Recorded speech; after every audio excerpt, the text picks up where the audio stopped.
Back in the golden age of Hollywood, when everything was glitz, glamour, and gossip, there was one woman who practically defined what it meant to be a star. Jean Harlow wasn't just famous, she was Hollywood. With her platinum blonde hair, electric screen presence, and larger-than-life personality, she became one of the first true sex symbols of American cinema. But while her movies painted a picture of a confident, untouchable goddess, her real life was full of darkness, secrets, and pain, and the center of it all was the home she lived in, a stunning Beverly Hills mansion that most people had no idea was hiding one of Hollywood's darkest stories. It wasn't just the scene of one death, it was part of a chilling pattern, like something was cursed about the place. Over the years, it became a place where tragedy didn't just strike once, it seemed to live there. The mansion itself looked like something out of a dream.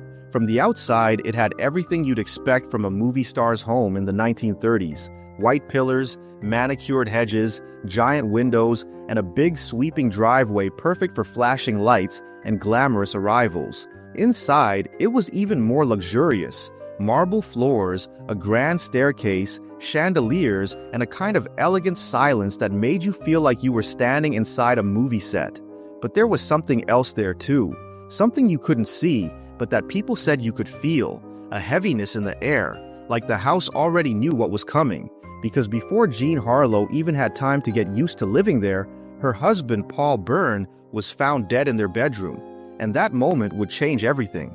Paul Byrne wasn't just Jean's husband, he was a big-deal executive at MGM, the most powerful studio in Hollywood at the time. He helped shape careers and greenlight scripts, and his marriage to Jean was supposed to be a golden match. Brains and beauty, power and star power. But just 2 months after they tied the knot, Jean walked into their house and found Paul's body upstairs. He had been shot in the head.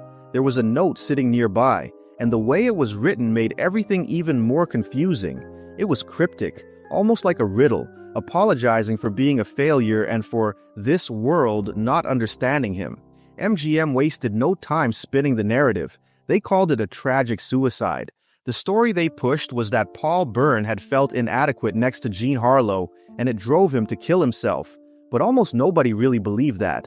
Because here's the thing, Paul didn't act like a man on the verge of suicide. In the days leading up to his death, he was making plans, booking meetings, and carrying on like normal. There was no indication that something was wrong. And then came the rumors. The ones about a woman named Dorothy Millette, a woman Paul had supposedly been involved with before he ever met Jean. She was said to be mentally unstable and had spent time in a sanitarium. Some reports claimed that she had shown up in Los Angeles around the same time Paul died, and just 2 days after his body was found, Dorothy Millette's body was discovered floating in a river up north. She had jumped off a ferry and drowned. The timing was insane. The connection between them? Even crazier. And yet the whole thing was just quietly swept aside like it meant nothing. That's when people really started to wonder if the suicide story had been a cover-up. There were just too many loose ends, too many things that didn't add up, like the fact that Jean Harlow herself wasn't even questioned extensively by police, or how MGM lawyers showed up at the crime scene before the cops did and supposedly removed evidence. It started to look like the studio had pulled strings behind the scenes to protect Jean's image and avoid a scandal. And the house, this gorgeous, haunting mansion, was now the centerpiece of one of Hollywood's most suspicious deaths. Jean moved out not long after, but that house? It stayed, and so did its darkness. Over the years, the mansion became almost like a cursed object. People who lived there after Jean and Paul reported weird things. Cold drafts in the middle of summer, lights flickering for no reason, doors opening and closing when no one was home. Some said they'd hear footsteps upstairs, even though the house was empty.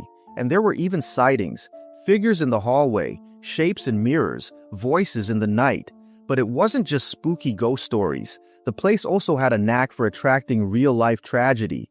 It was almost like it drew people in, only to break them. In the 1960s, the house was rented by Jay Sebring, one of the most famous celebrity hairstylists in the country. He was young, rich, and totally connected in Hollywood. He'd done hair for everyone from Sinatra to Warren Beatty, and he had a certain charisma that made him more than just a stylist. He was a character. Sebring moved into the house and began dating Sharon Tate, the rising starlet who would later become the wife of director Roman Polanski. They partied there, lived the fast-paced Hollywood life, and ignored the strange energy the place gave off. At first, anyway. But then Sharon Tate started telling people about something that freaked her out.